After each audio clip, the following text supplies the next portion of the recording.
Hi, I'm Emily, and I'll be walking through my ePoem project for English 150. So I have to admit, when this project was first assigned, I was pretty nervous about using video editing technology, but I ended up really learning a lot and enjoying making this project. So before I even picked a poem, I knew I wanted to use a piece of music by Brian Eno called The Big Ship. It's one of my favorite pieces of ambient music, and I knew I'd enjoy making a project with it. So I decided to use this piece of music and base the rest of the project off the music instead of choosing music to match a poem. So whenever I hear this piece of music, I imagine all the millions of people in the world all kind of focused in on their own complicated lives, but still somehow connected. I found this to be a really powerful feeling, but I wasn't sure I'd be able to find a poem that communicated the same ideas. So as silly as it sounds, I ended up Googling poetry about the vivid complexity of life and found exactly what I was looking for.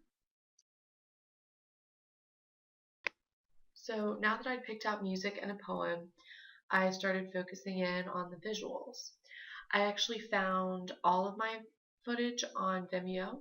Spent a lot of time on Vimeo, as you might imagine, just looking for clips of people doing interesting things, really.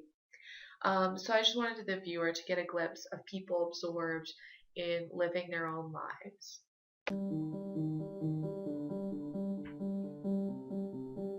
So I ended up importing all of my footage from Vimeo and quickly realized I had a lot more work to do than I originally thought. I ended up with 12 3 or 4 minute videos. So I probably spent a lot more time on Vimeo than I really needed to. So that's definitely something for me to keep in mind next time. So as you can see here, I just ended up with a lot of video to kind of clean up.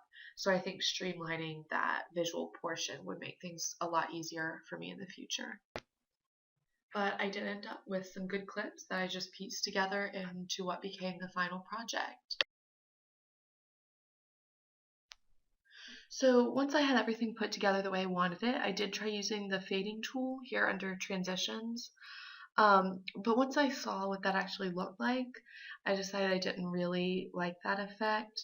The gentle transitions seemed to undermine the idea of many lives flashing by momentarily.